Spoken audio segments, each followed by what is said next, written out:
In this video, I'd like to go over some tips and tricks regarding evidence collection and preservation. So this is our handout for this section of the course.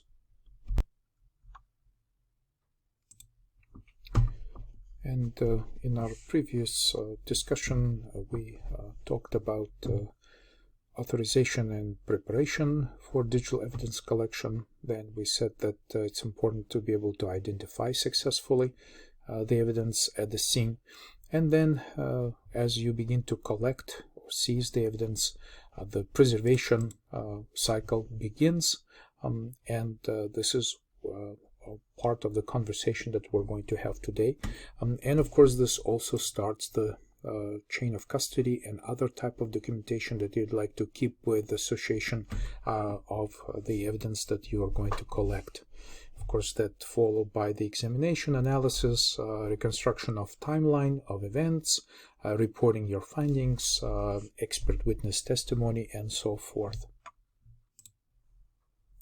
So once the evidence is identified, digital evidence has to be preserved. We said that already many times. In preserving digital evidence, it begins with collection stages without altering it. Now, besides just concerning the actual hardware or physical items that you're going to collect, it's also important to realize that to maintain safety of everybody's involved.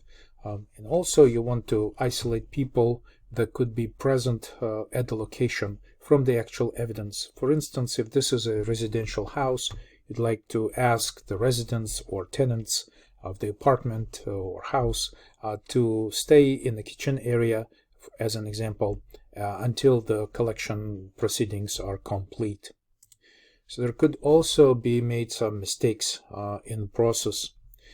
So a very typical situation is that you have a small business and you want to analyze the computer or get access to the computer, but that business really depends on using that computer to do their activity, to conduct transactions and other types of business. So if possible, maybe if it's just limited to a small amount of items and checks, you may want to examine that on location and don't take that computer away from business and do your examination in the lab.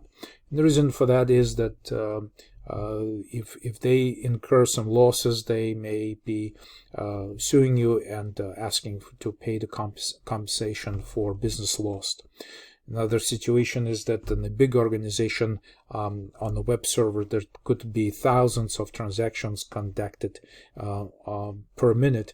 And of course, if you want to take away that server from the operation, there will be huge losses in that business. So you definitely need to have pretty good reasons for doing something like that. Otherwise, you'd have to be compensating for the business lost as a result of your collection. Also in healthcare, such as hospitals, hospital computers, taking out some computers could endanger lives because they may be operating very critical systems in a hospital. Another example of bad mistakes to make, which are also quite typical, is that you basically don't want to have somebody access the computer, like a police officer or somebody else, a part of your team, to just casually turn on the computer and start using it as if this was a normal user mode. All right, so the person like that could start the computer, realize that they have access to the computer, start browsing around the file system, look at files, connect to the internet, use somebody else's credentials saved in the browser to view their emails, and many other actions that obviously may be available to the casual user. So is this compromised evidence? Absolutely yes. This is a huge concern. And what is compromised here is that altering the system data takes place immediately as soon as you power on the computer because the system logs will be updated with brand new timestamps. The actual user information will be lost. You may be also destroying very sensitive timestamps on critical evidence files, because when you begin to open files like pictures and videos, their access date timestamps will be updated, and your evidence will be just lost. Also, if you're connecting to the internet or using access to webmail, ISP server records will also be updated, and therefore the server logs will be potentially erased with new information.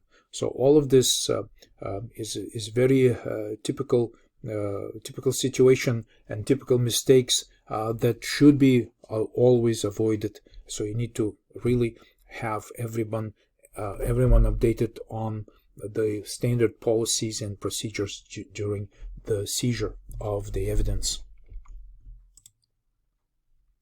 So this is not just concerning digital evidence. This also there's also other types of concerns related to the actual physical evidence that may be just associated with the computer, such as printed manuals, copies of books that are sitting next to the computers, also handwritten notes or papers printed on printer that you may also want to be able to collect and examine at the laboratory.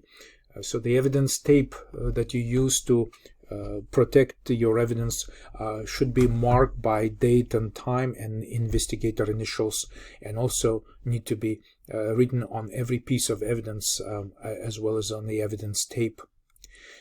Other series of mistakes could be made during the transportation. Computers are pretty sensitive devices, and there could be some unfavorable conditions such as heavy rain, dirt coming from the dirt roads, some other types of fluids, humidity, impact, excessive heat or cold, strong magnetic fields that may be generated by radio equipment and police cars, static electricity discharges that may be damaging devices. So you need to update people involved in evidence collection and preservation regarding the policy and procedure on what conditions exist and what are normal handling conditions for magnetic media. Also, big mistake to leave any equipment in a very hot car for prolonged times. Also, using inappropriate storage with the inability to maintain the ranges of temperatures and humidity. So that could be also resulting in the loss of data. And of course, when you preserve the evidence, you want to use the storage which maintains anti-static environment, and normally the storage rooms, the secure storage rooms of digital evidence would require a climate control installed in them. And of course, you also have to make sure that this is a safe location without any kind of compromised potential for unauthorized entries.